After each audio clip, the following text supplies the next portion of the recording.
देवता कुलदेवता ग्राम देवता या स्थान देवता भी नमो नमः। शंकराय नमो नमः। सिंदूरादि भूषणं समर्पयामि।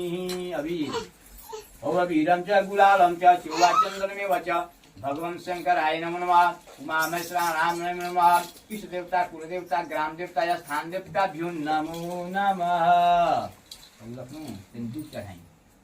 ओम कांडकारी दुर्वादि समर्पयामि। भगवन् शंकराय नमो नमः। उमा महेश्वराय नमो नमः। इष्ट देवता कुलदेवता ग्राम देवता या स्थान देवता भी नमो नमः।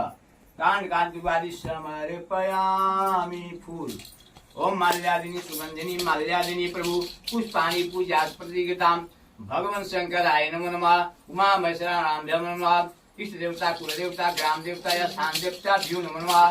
पुष्पमाला से पुष्पमाला समर्पयामि।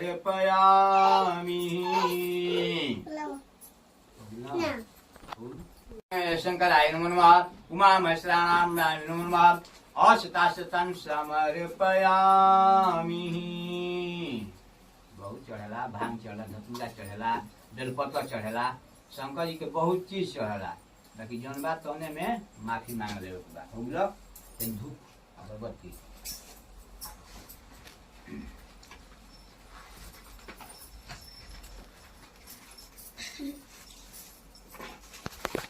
स्थान देवता धूप प्यास रूप्यम दर्शयामि।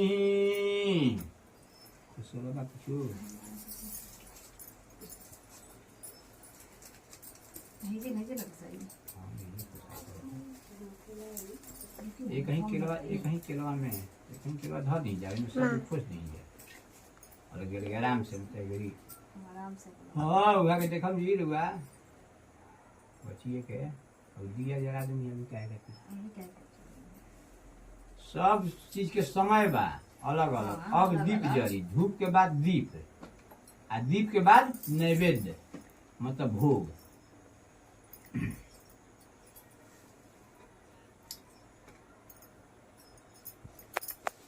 दर्शयामि। भगवान उमा महेश्वराभ्यां भगवान शंकराय नमो नमः। प्रत्यक्ष दीपम दर्शयामि। दीप्यास दीप्यम दर्शयामि। निवेदार्थम नैवेद्यम हाँ नीचे छेका के निवेदार्थम नैवेद्यम समर्पयामि। भगवान शंकराय नमो नमः। ऋतु फलासे लक्ष्मीराय नमो नमः। ओम भगवान शंकराय नमो नमः। ऋतु फलाते ऋतु फलानि समर्पयामि। अब तो पान के पत्ता बना नारियल बताई चढ़ाई ये वही फल के भी चढ़ाओ जरा छिका के हटा दी तो शंकर जी के सब वही पर हो जाए ना।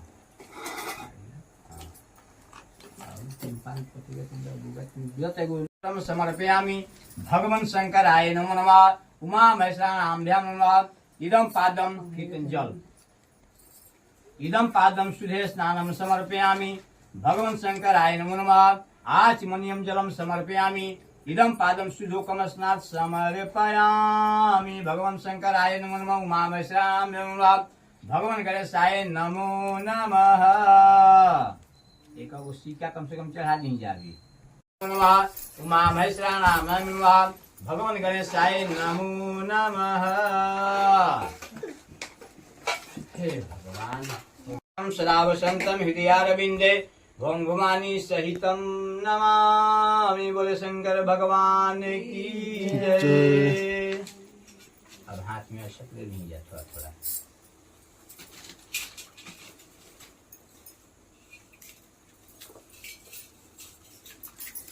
देखो भोजपुरी में बताते हैं तब बुझाई क्या था तब हिंदी में हम लाइन किताबिया से कही ना किताबिया से समझ ले जाए ना किताबिया से कोई दिक्कत नहीं किताबिया कह के हार की माला से जिन पार्वती जी का केश पास अलंकृत है और मुंडों की माला से जिन शिव जी की जटा अलंकृत है, जो पार्वती जी दिव्य वस्त्र धारण की है और जो शिव जी दिगंबर नंगे हैं, ऐसे श्री पार्वती जी तथा श्री शिव जी को प्रणाम करता हूँ। कहते रे शिव जी की केश पास मतलब एकदम अलंकृत माता पार्वती जी के बा पूरा दिव्य वस्त्र धारण के लिए बड़ी माई सब पहनले बड़ी, लेकिन शंकर जी बावन खाली बाघ छाला पहन के नंगा एकदम दिगंबर में भस्म लगा के देह में बैठल बारे। ओइसन शिव जी के आ पार्वती जी के नमस्कार बा। बैठी हुई श्री पार्वती कहती है, पार्वती जी कहते रही कि हे स्वामी, हे महेश्वर, हमें कोई गुप्त व्रत या पूजन बताइए जो सब धर्मों से सरल हो, जिसमें परिश्रम भी कम करना पड़े लेकिन फल अधिक मिले। ऐसा व्रत बतलाई कि कम परिश्रम पड़े, कठिनाई कम पड़े आ फल अधिक मिले। वैसा बताई थे। हे प्रभु, किस तप, व्रत या दान से आदि मद और अंत रहित आप जैसे महाप्रभु हमको प्राप्त हुए हैं। कहते हैं कि कौन तप के लिए नहीं, कौन व्रत के लिए नहीं, कौन दान के लिए नहीं कि रौरा हमारा प्राप्त भईनी। शंकर जी बोले, शिव जी बोले कि हे देवी सुनो, मैं तुमको एक व्रत जो मेरा सर्वस्व और छिपाने योग्य है लेकिन तुम्हारे प्रेम के वशीभूत होकर मैं तुम्हें बतलाता हूँ। शिव जी ने कहा कि भारतवर्ष में जैसे नक्षत्रों में चंद्रमा, ग्रहों में सूर्य, वर्णों में ब्राह्मण, देवताओं में विष्णु भगवान, नदियों में गंगा, पुराणों में महाभारत, वेदों में सामवेद और इंद्रियों में मन श्रेष्ठ है। कहते रहे कि भारतवर्ष में, हमने भारतवर्ष नक्षत्र में चंद्रमा भगवान के सबसे श्रेष्ठ मानल जाला, ग्रह में सबसे सूर्य भगवान के श्रेष्ठ मानल जाला, आ वर्ण में मतलब जात में सबसे ब्राह्मण के बड़ा मानल जाला, आ देवताओं लोग में सबसे विष्णु भगवान के बड़ा मानल जाला। यही महत्व बड़ी लोग के।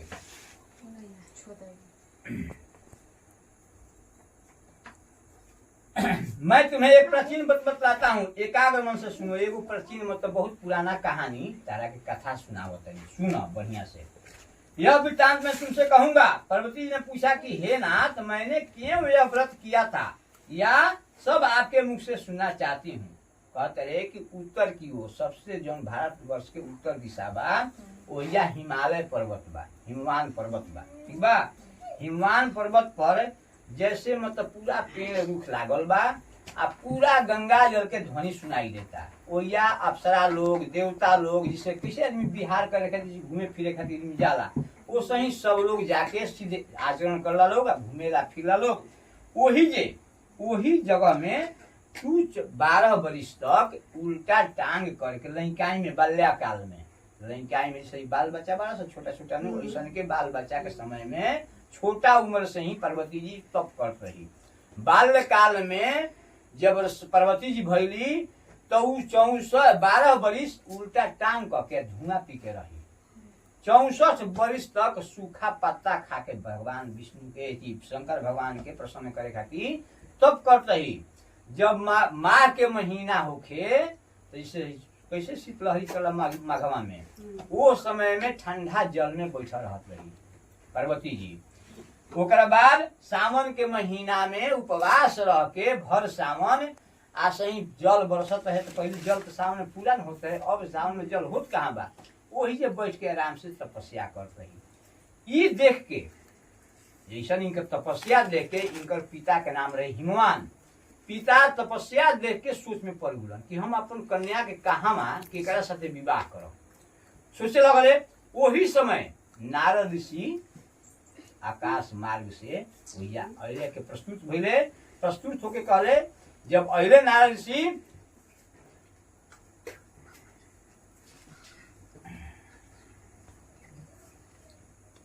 उस समय तुम्हें देखने गए थे। नारी को देखकर गिरी ने अर्घ पाद आसन आदि देकर उनकी पूजा की और कहा कि हे स्वामी, आप किस लिए आए हैं? मेरा अहोभाग्य है, आपका आगमन मेरे लिए अच्छा है। नारद जी ने कहा कि हे पर्वतराज सुनो, मैं भगवान विष्णु का भेजा हुआ आपके पास आया हूँ। आपको चाहिए कि यह योग्य कन्या किसी योग वर को दें। भगवान विष्णु के समान योग ब्रह्मा, इंद्र और शिव इनमें से कोई नहीं है। कहते रहे कि यह तीनों लोकों में भगवान विष्णु से सबसे श्रेष्ठ वर तहरा ये लड़की खातिर कोई नहीं है। इससे हम चाहन कि विष्णु भगवान के साथ ही खातिर तत्पर बारे, तब भगवान विष्णु के साथ शादी तय कर दे। हिमवान पिता आज जाके अपन लड़की से कह के सुनैले। पार्वती से कहले कि हे पुत्री, हम तहार शादी पक्का कर लेंगे विष्णु भगवान के साथ। जब पार्वती जी सुनली कि हमार विवाह पक्का हो गई तो कुछ बोलली ना, और ये चुपचाप अपन सखी के यहाँ चल गई। जब सखी के यहाँ गईली तो ओहिया बिलह के एकदम लोट के रोले लगली। जैसे कैसे वाला कुछ आदमी छीन गई बा, कुछ भुला गई बा कि अब भेटेबे ना करी, ओसे ही बेचारी पार्वती माता रोले लगली। सखी देख के चिंता में हो गई, का बात बा कि तू ऐसे रोज काहे बाड़ू? अपन विचार बताओ, अपन विचार बताइबो तू ने हम कुछ कह में। तब सखी से कहली कि हमार पिता विवाह हमार सेट कर दिल बनन जिसे विष्णु भगवान से तय कर दिल बड़े, आ हम अपन मन से शिव जी के अपन पति बना चुकल बनी। हम शिव जी के साथ शादी हमार ना हुई तो हम अपन जान प्राण त्याग दे। कहली कि एमे का दिक्कत बा?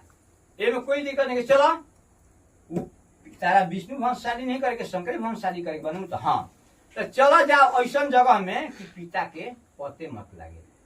उ बेचारी सखी दोनों पार्वती जी आ इनका सखी घना जंगल वन में चल लोग आ एने इनकर पिता जन बारे अपन लड़की के पार्वती जी के खोजे लगले घरे घरे कि भाई हमार लड़की कहाँ बा, कहीं लुकत नहीं खे। अब चिंता में पड़ गुले कि कौनो हमार दैत दाना हमार पुत्री के तो हर के ना लेके चल गुलक है, या कोनो सांप तो काला सांप ना काट देलक है। ये से वो चिंता के चलते हिमान के मूर्छा गई। जब मूर्छा आयल तो सारा लोग राजा रहन, हिमान राजा रहन, पार्वती जी के पिता राजा रहन, तो पूरा लोग जुट गुलक कि भाई आखिर हिमान की मतलब मूर्छा गिरिराज, इनका नाम है गिरिराज, पर्वत गिरिराज कि काहे मूर्छा आयल। कहले कि देखो ना हमार लड़की के पता नहीं तो कौन देत दानव हर के लेके चल गुलक है। अब बुझाते नहीं कि हम का करी, अपन चिंता सब कुछ सुनैले। आई पार्वती जी या सखी उनका जम रही चलते चलते चलते चलते घना जंगल वन में जाके देखली कि एक जगह नदी बहता। नदी के किनारे एगो कंदरा लोग रहे, वही कंदरा में अपन रहे पहे के अपन सूते पड़े के व्यवस्था बना लख लोग आ वही जे रहे लगलक लोग। आने इनका पिता हिमवान अपन खोजत रहे पुत्री की कहाँ हमार लड़की बोलक। जब कुछ दिन या रह के आई भाद्रपद महीना, ये भाद्रपद महीना है हस्त युक्त नक्षत्र में होला, तृतीया के तिथि में हस्त युक्त नक्षत्र जब आवेला तो वही तीज होला। तो हस्त में जब नक्षत्र आयल तो वही आजे के दिन पार्वती जी भगवान शंकर के उपवास रह के ही व्रत के अनुष्ठान कैली। अनुष्ठान जब कैली आ पूजा पाठ कैली आ राति में गीत जागरण करके बीतैली। ठीक न, जब गीत गौने जखी कहीं पूजा पाठ होला तो बिना ढोलक झाल गीत गौने होला, मंगलाचरण होला तो तुम शुद्ध लागेला। आ ऐसे बुझाला कि एकदम कुछ रौनके नहीं खे। अब हम पूजा करा रहल बनी, ना दिया जरित, ना ही धूप जरित, ना फूल चढ़ित, ना फल चढ़ित, तो रघु मन में शांति ना रही। ना पूजा के कुछ हम चढ़ैनी ना, पंडित जी कुछ चढ़ैले ना। ऐसे बिना पूजा कैले, बिना पाठ कैले, बिना व्रत कैले रघु मन के शांति ना मिली। तो ऐसे पार्वती जी पूरा गीत गौने गा के भगवान के खुश करे में लागल रही। अब भगवान के हिमालय पर्वत आसन डगमगाए लागल, हिले लागल भाई कौन मत भक्त हमार ऐसा पूजा करता। भगवान देखलन ध्यान से करे तो पार्वती है आके हुआ प्रस्तुत भले हिमालय पर्वत पर से हुआ नदी के किनारे आ कहले कि हे पार्वती, हे कन्या, हम तारा व्रत पर खुश बानी, बोला का चाहे करू। पार्वती जी कहले कि हे प्रभु, हे देवता, अगर रउआ हमार प्रसन्न बनी तो रउआ हमार पति बनी, और रउआ से हमार शादी होके के चाही। कहले कि तथास्तु, तोरे साथे हमार शादी होई। और ओकरा बाद जब भोर भइल तो ये बालुका में जन प्रतिमा बाबा, बालुका में प्रतिमा बना के शंकर जी के आज के दिन पूजा कर रही पार्वती जी। यह बालुका में प्रतिमा के भोरे के जाके नदी में दहवली आ दहवा के आके अपन जन पालन कर जाला अन्न से या फल से, जंगल में तो फले मिलल हुई, जो से अपन पालन करी आ पालन करके अपन ये रात भर जागी तो भोरे के सुती नु तो ये नदी के किनारे पर आराम से चले। आ एने हिमवान खोज जंगल में कि भाई कहाँ हमार लड़की बिया, कहाँ लड़की बिया। जब नजदीक अलन नदी के किनारे तट पर तो देखलन कि दो कन्या हो सुतल बड़ी सब। कहले कि वो लगता है कि हमारी बच्ची दोनों ये एगो सखी बिया, वो लड़की बिया हमारे। आके देख के अपन पुत्री के गला से लगा के आ रोए लगले कि हे पुत्री, तू ऐसन घना जंगल में तू कैसे आ गेलू? सिंह ब्याघ सब भालू जंतु बारह सौ जानवर खाए वाला मांसाहार वाला बारह सौ, तू आ किसे गेलू? का तारा तकलीफ रहे? तब पिता से कहली कि हे पिता, हम रउआ शुरू से ही शिव जी के अपन पति बना चुका रही, ए से रउआ हमार विवाह तो रउआ सेट कर दे रही विष्णु भगवान से। राउर हम बात के विचार के अनादर कैनी आ हम चुपचाप अपन शंकर जी खातिर बहाना जंगल में चलैनी। तो कहले कि अगर हम जनती की तहार विचार बा तब वही तहार विवाह काट देती है। लेकिन चलो कोई बात नहीं है, तहार शादी शंकर भगवान के साथ ही होई। ओकरा बाद पहले गाँव अपन घरे लिया ले और ओकर बाद शंकर जी के साथ पार्वती जी के विवाह भइल।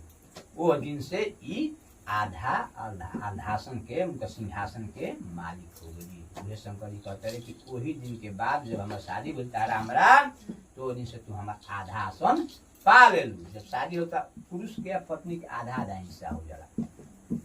कहले कि ठीक बा, और व्रत तो बता देनी, अब एक विधि बताई कैसे होके जाए। कहले कि देखी निराहार रह के, आज के दिन निराहार रह के स्त्री के खूब बढ़िया से नहा धोआ के भगवान के ध्यान करे के चाहिए।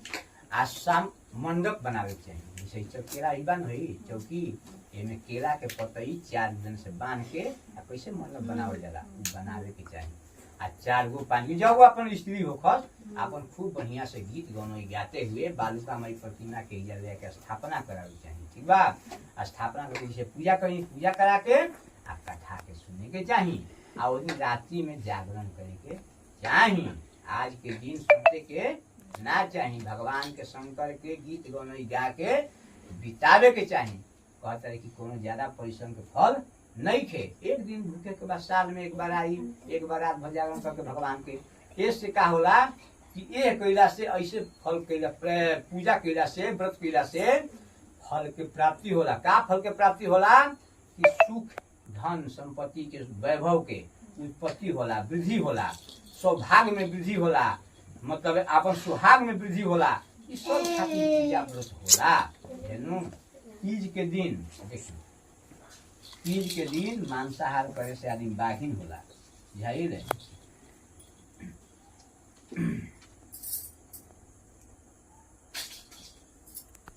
कहते कि जो स्त्री न कर अन्न भक्षण करती है तो वह 7 जन्म तक बंध्या रहती है और उसको बार बार विधवा होना पड़ता है। वह सदा दरिद्र पुत्र शोक से शोकाकुल स्वभाव की लड़ाकी, सदा दुख भोगने वाली होती है और उपवास न करने वाली स्त्री अंत में घोर नरक में जाती है। मांसाहार करने से, आज के दिन मांसाहार करने से बाघिन, दही खाने से बिल्ली, मिठाई खाने से चींटी और कुछ खाने से मक्खी होती है। तीज को अन्न खाने से सुकरी, फल खाने से बंदरिया, पानी पीने से जोंक, दूध पीने से सांपिन, उस रोज सोने से अजगरनी और पति को धोखा देने से मुर्गी होती है। इसलिए सभी स्त्रियां व्रत अवश्य करे। दूसरे दिन भोरे खनीस, दूसरे दिन सुवर्ण, चांदी, तांबा अथवा बांस के जेकरा जैसन श्रद्धा होला, भोरे खनी नहा धोआ के ही प्रवाहित करके, ये थी बालुका में प्रतिमा के प्रवाहित करके आके नहा धोआ के आ जेकर जौन श्रद्धा जैसे देता कि कोई सोना के कटोरा में, कोई चांदी के कटोरा में, कोई तांबा के पात्र में, कोई बांस के पात्र में। चंगेली मिलता है, सब चंगेली कहाँ मिलता है? चंगेली में भर के चावल ब्राह्मण के दान दक्षिणा भोरे खरी करे के चाहिए। पात्र में अन्न भरकर ब्राह्मण को दान दे और पालन करे। जो स्त्री इस प्रकार व्रत करती है वह मेरे समान पति पाती है और जब मरने लगती है तो तुम्हारे समान उसका रूप हो जाता है। उसे सब प्रकार के सांसारिक भोग और सहज मुक्ति मिल जाती है। इस हरितालिका की व्रत कथा मात्र सुन लेने से प्राणी को 1000 अश्वमेध और सैकड़ों वाजपेयी यज्ञ करने का फल प्राप्त होता है।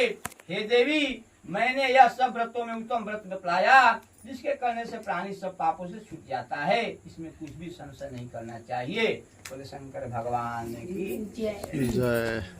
गौरं करुणावतारं संसार सारं भुजगेन्द्रहारं सदा वसन्तं हृदयारविन्दे भवं भवानी सहितं नमामि।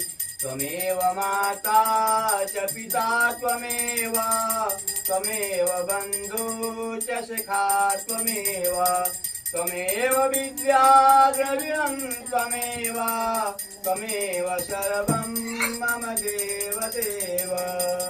बोले शंकर भगवान की जय। बोले माँ पार्वती की जय। बोले गणेश भगवान की जय।